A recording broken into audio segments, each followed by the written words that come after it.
Alhamdulillah, salatu wassalamu ala rasulillah. La hawla wa la quwwata illa billah. Ada pertanyaan? Silakan. Silakan.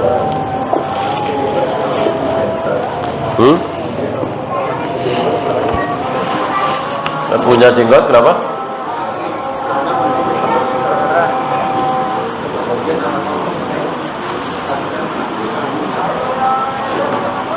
Satu senti dari segenggam. Oh, nggak boleh. Nggak boleh. Haram, dosa. Kalau 1 senti dari genggaman, pas genggaman, boleh. Boleh. Segenggam, kemudian dan itu memang sunahnya seperti itu. Maka membiarkan sampai perut, sampai pusar, kan suka ada itu, bid'ah. Dan antum tahu itu kebiasaan siapa? Jenggot sampai panjang sekali. Tarekat sufi. Ahlus sunnah segenggam. Maka Syekh Albani pernah dalam satu majelis melihat beberapa jamaah jenggotnya terlalu panjang. Beliau minta gunting dengan nampan supaya tidak tercacar. Dipotong segenggam, bukan sesenti. Ya, tidak boleh sesenti. Dosa. Masalah tadi yang kalau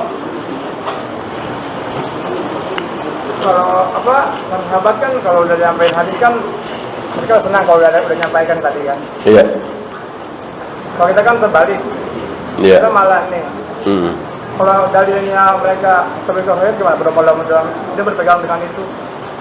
Apakah para sahabat tidak memakai firman Allah itu bermodal berbuat kebaikan? Iya. Iya. Mereka manusia yang sangat berhati-hati. Maka dikatakan tadi, kalau sudah ada yang menyampaikan, senang gitu. Kalau belum ada yang menyampaikan, mereka takut, karena kan harus menyampaikan. Siapa contoh? Mu'adz bin Jabal. Bahkan ketika Nabi mengatakan jangan, nanti mereka bermudah-mudah, maka tidak disampaikan, karena memang pesan Nabi jangan, nanti mereka bermudah-mudah. Sampai akhir hayat dari Mu'adz bin Jabal, beliau kembali ke dalil umum, menyembunyikan ilmu kan. Terpaksa beliau sampaikan. Akhirnya kita tahu hadis itu, bahwa walaupun berzina, walaupun mencuri, kalau dia bertauhid, insya Allah akan masuk surga. Bukan berarti bahwa para sahabat semuanya diem. Ya, kita nggak akan tahu hadis-hadis Nabi. Tetap menyampaikan, tapi didasari oleh ikhlas. Kalau sudah ada yang menyampaikan, ya sudah. Gitu ya. Apakah berarti Abu Hurairah yang banyak mengeluarkan hadis berperang lawan riya? Iya. Iya. Bahkan ada beberapa hadis yang sengaja tidak disampaikan oleh Abu Hurairah. Tapi hadis ini walaupun tidak disampaikan, kaum muslimin pasti akhirnya tahu. Kenapa? Karena pasti terjadi. Jadi beberapa nubuat Nabi, beberapa ramalan Nabi akan terjadi nanti di tahun 60, di tahun sekian, ya pasti akan terjadi. Ya ngapain?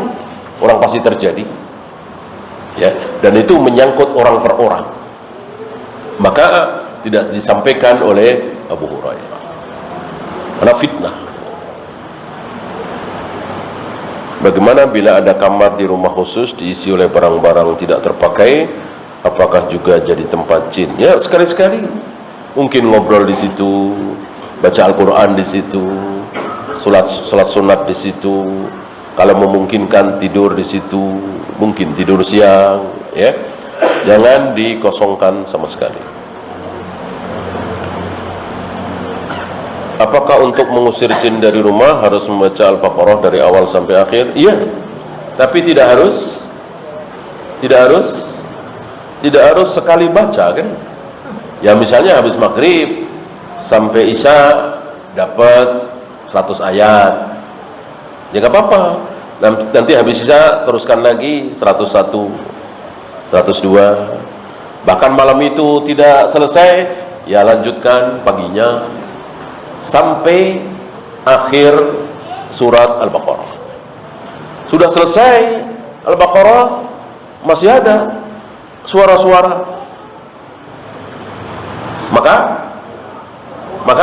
baca lagi, jangan ragu dengan sabda Nabi. Udah selesai 2 kali balik, masih ada suara-suara, baca lagi terus. Ya kita kan tahu diri siapa kita. Ya, kalau Imam Ahmad kan apa ya? Masih ingat Imam Ahmad apa? Sendalnya doang. Gitu. Kan ada orang yang datang ke Imam Ahmad, ya Syekh, ada yang kesurupan, mohon diruqyah. Kata Imam Ahmad, ini sendal saya bawa nih. Ya.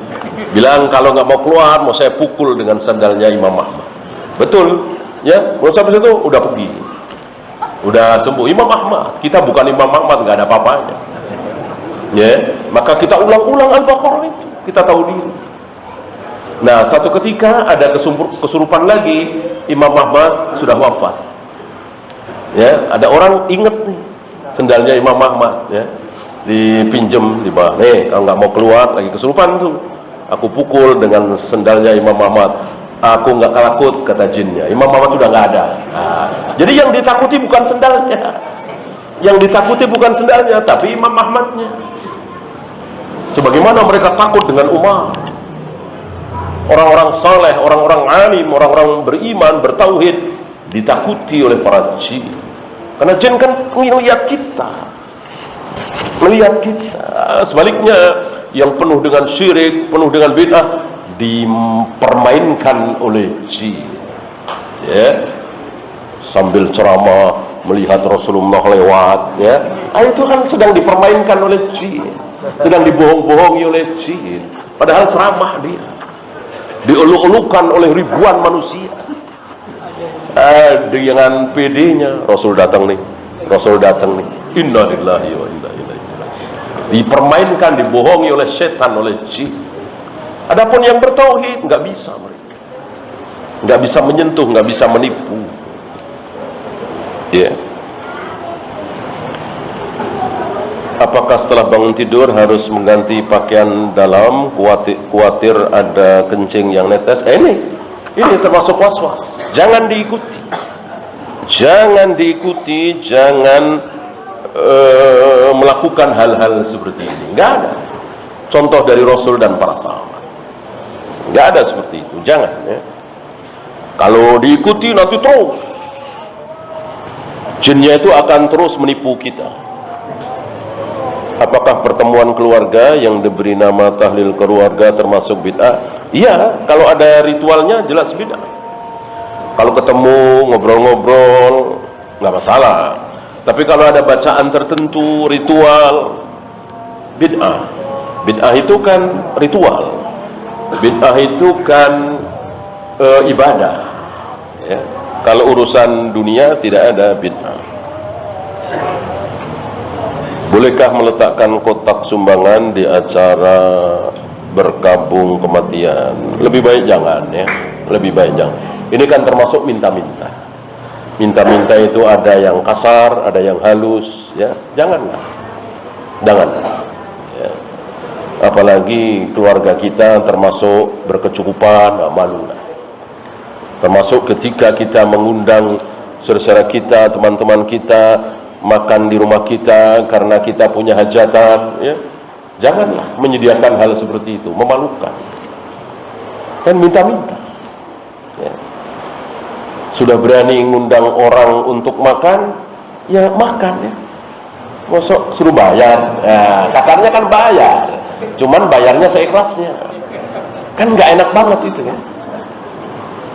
Ya kalau memang nggak sanggup, ya nggak usah. Atau mungkin sekedarnya 10 orang, 20 orang. Jangan dibiasakan hal-hal buruk seperti ini. Wallahu a'lam.